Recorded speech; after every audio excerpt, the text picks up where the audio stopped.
Alhamdulillahi Rabbil Alamin. Allahumma salli wa sallim ala Sayyidina Muhammadin Iftahi babi rahmatillah adada ma fi ilmillah Salatan wa salaman daimain bidawami mulkillah wa ala alihi wa sahbihi. Allahumma salli ala Sayyidina Muhammadin Salatan taftahu biha lana futuhal arifin wa tufaqihuna biha fid din wa ala alihi wa sahbihi. Allahumma salli wa sallim ala al-habibil mahbub habibi rabbil marbub. Assalamualaikum warahmatullahi wabarakatuh. Alhamdulillah kita berada di majelis cinta. Mulai duduk tadi saya disuguhi bahasan tentang cinta dan kata-kata orang-orang yang lagi mabuk cinta.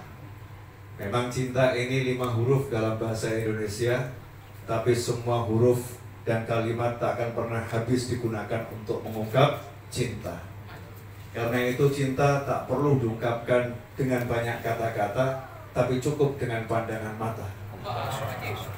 Cukup dengan pandangan mata yang menerjemahkan semua bahasa yang tersirat di dalam jiwa. Ini kalau diteruskan kita mabuk semua. Alhamdulillah tadi diterangkan oleh beliau bahwasannya jatuh cinta itu mudah. Jatuh cinta itu mudah. Semua orang bisa ngaku jatuh cinta. Leisure bukan yang hebat itu orang yang bisa mencintai, tetapi orang yang hebat itu orang yang bisa dicintai. Ya, yang bisa dicintai. Bagaimana caranya agar minal mahbubin, ya, masuk dalam kelompok orang-orang yang dicintai. Amal muhibbin, kalau pecinta, apalagi zaman sekarang, kata pecinta ini jadi murah. Fans, ya saya fansnya fulan, saya cinta fulan. Dulu ada seorang ulama berada di sebuah penjara di Bui, ya, seorang sufi di Bui. Kemudian datang fans-fansnya, muhib-muhibnya, pecinta-pecintanya datang menjenguk. Maka sufi tadi di dalam buinya, dalam selnya, karena sel itu sangat sederhana, masih pasir, banyak batu, ngambil beberapa butir batu, fansnya tadi dilempar dengan batu. Maka marah itu pecinta-pecintanya. Kami ini cinta sama antum, antum di penjara, kami jenguk kok justru kami dilempari batu. Maka beliau mengatakan, silahkan pergi wahai pendusta. Baru ku lempar dengan batu yang kecil, kalian udah teriak-teriak. Kalau kalian cinta sama aku, walaupun ku lempar dengan batu yang besar, akan tetap datang, ya, akan tetap datang dan mengejar diriku. Cintamu adalah palsu. Nah, ini cinta ini kalau udah diterima, Masya Allah. Karena orang tuh kalau udah mencintai, semua yang dimiliki akan diberi. Semua yang dimiliki akan diserahkan. Itu kalau udah mencintai. Bayangkan kalau kita dicintai oleh seorang waliullah. Waliullah ini diberi Allah segala-galanya.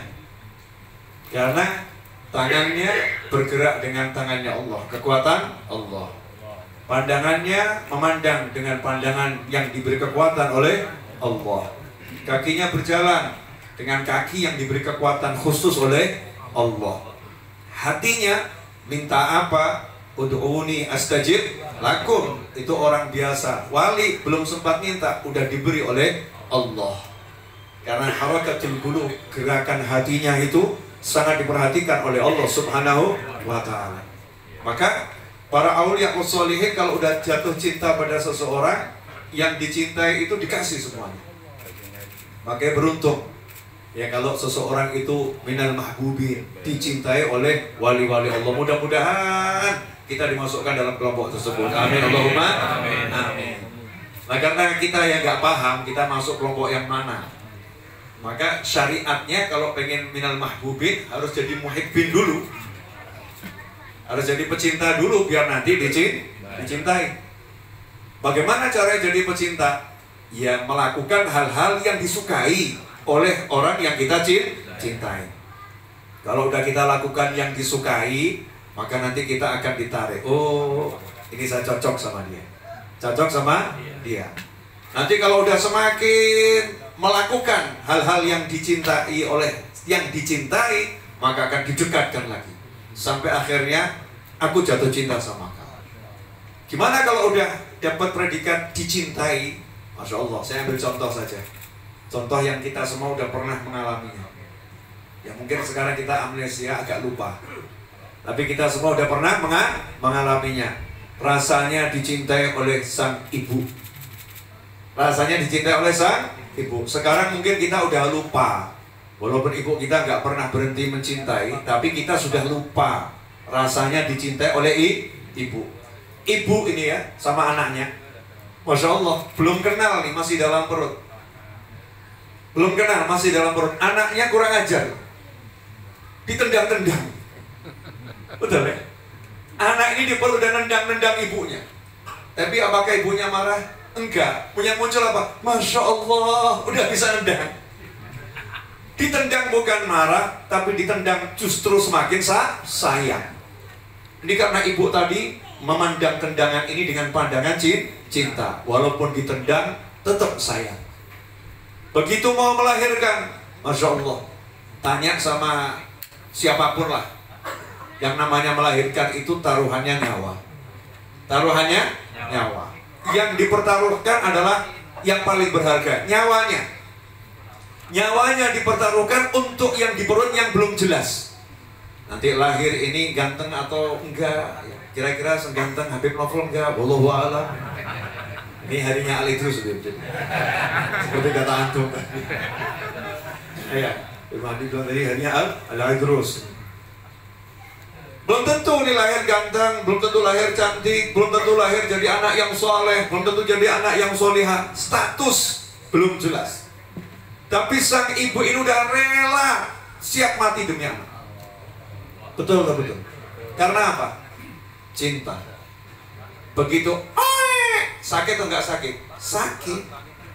Tapi sakitnya itu terlupakan. Tidak merasakan sakit, walaupun tetap sakit karena dengar suara langsung mana anak?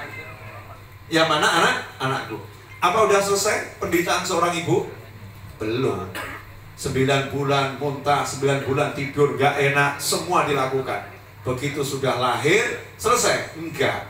Lebih tinggi lagi tingkat pengganyangan kita. Lebih tinggi lagi tingkat kita ini menggoda seorang ibu. Mau istirahat jam 2 malam, sang bapak ngomong, anakmu bangun. Anakmu nangis, betul ya? Bapaknya yang gendong anaknya enggak, istrinya dibangunkan. Ya istrinya dibangunkan, suruh ngurusi anaknya. Anakmu butuh disusuin. Ternyata, oh enggak, dia bukan butuh ASI. Kelihatannya keluar kotoran dari belakangnya. Dia lagi buang hajat besar. Apakah ibu mengatakan malam-malam kamu buat susah ibu, aroma nggak sedap? Enggak, dibuka itu kotoran dengan penuh cinta, dibersihkan dengan penuh cinta, kemudian dikasih aroma yang wangi. Setelah itu pantat anaknya dicium. Masya Allah, wangi. Kenapa? An-nadhar bil hub, melihat dengan cinta. Kata Habib Ali Al-Habsyi radhiyallahu ta'ala anhu mu'allif Tudura, begitulah cinta seorang ibu kepada anaknya. Padahal Allah Ta'ala maha mencintai. Allah Ta'ala maha mencintai. Maka Allah itu kalau memperlakukan hamba-hambanya yang berdosa, tapi kalau dicintai sama Allah Ta'ala, maka Allah nggak melihat dosanya lagi. Dosanya dibersihkan sama Allah dengan penuh cinta.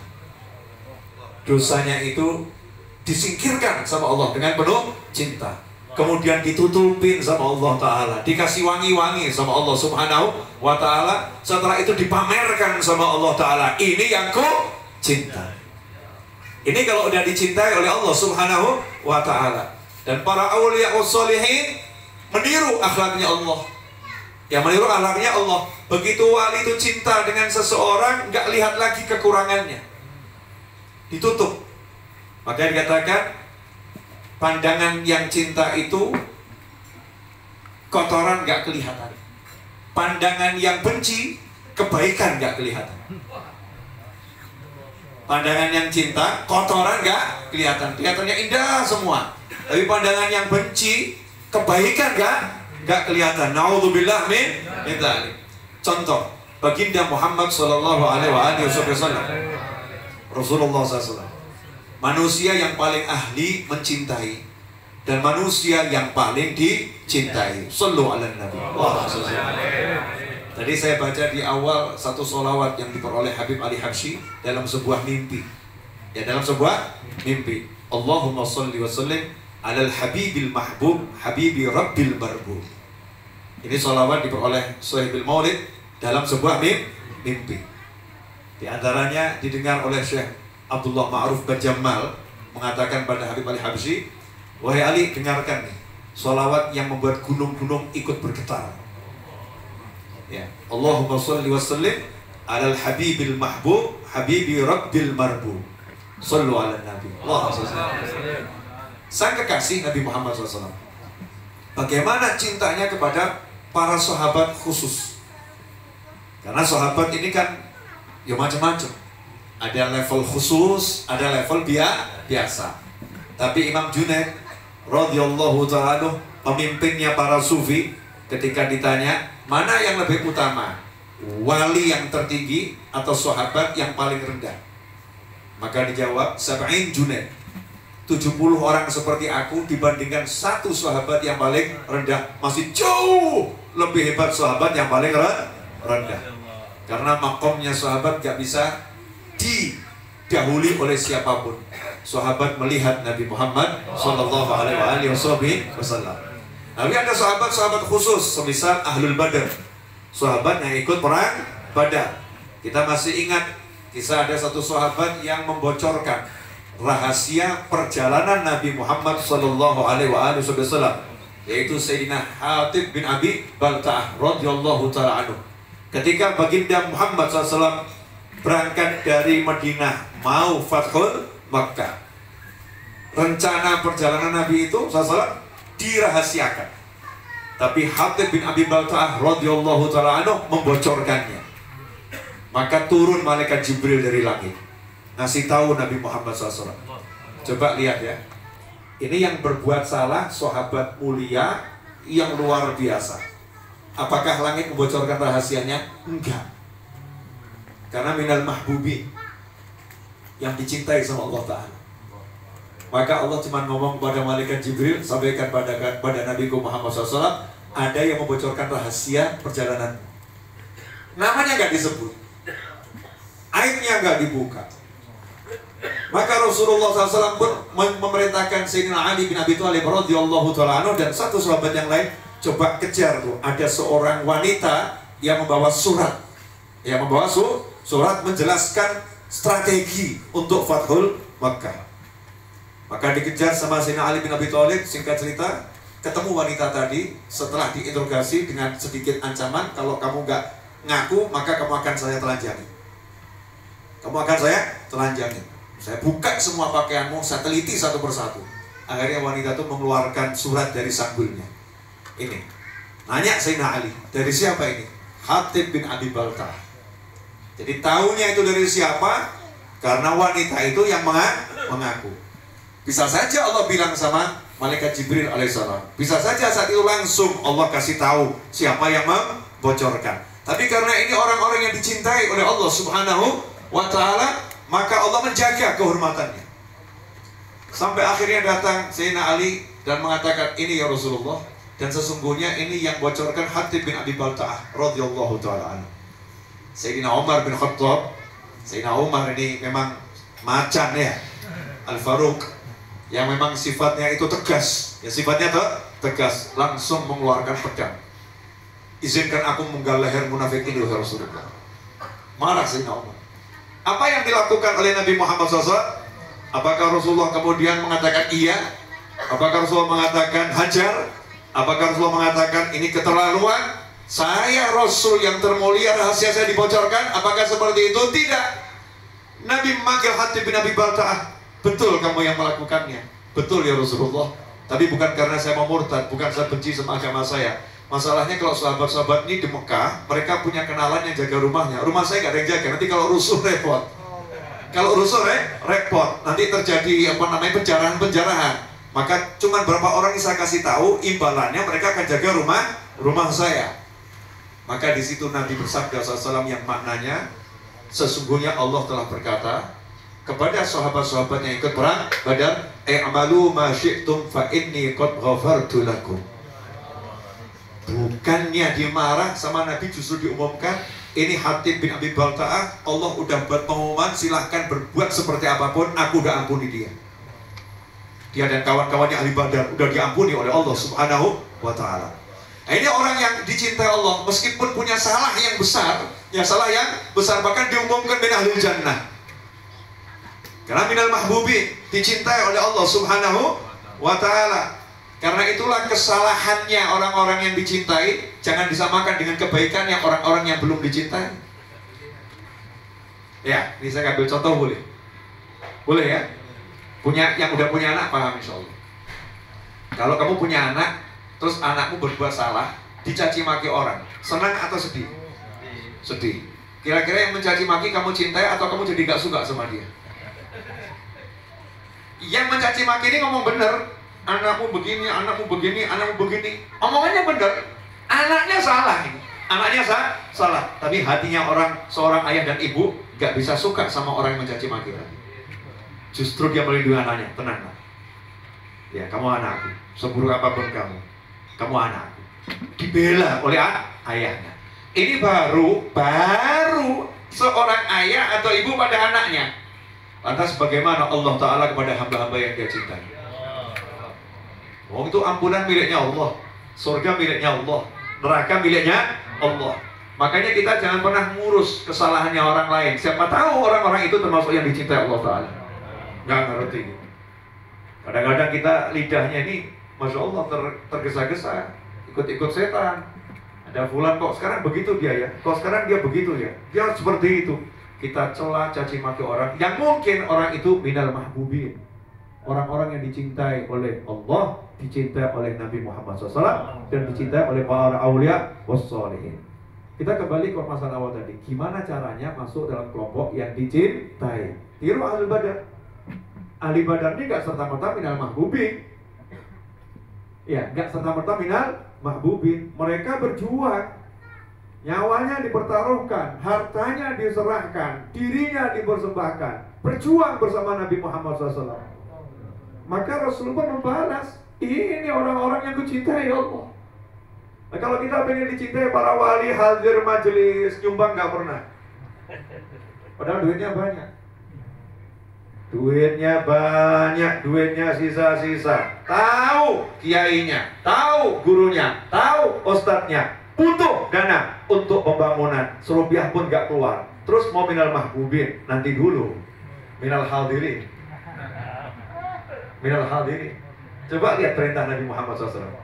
Kun aliman, aw muta'alliman, aw mustami'an, aw muhibban, wa la takunil khabis fatahliku kama qala sallallahu.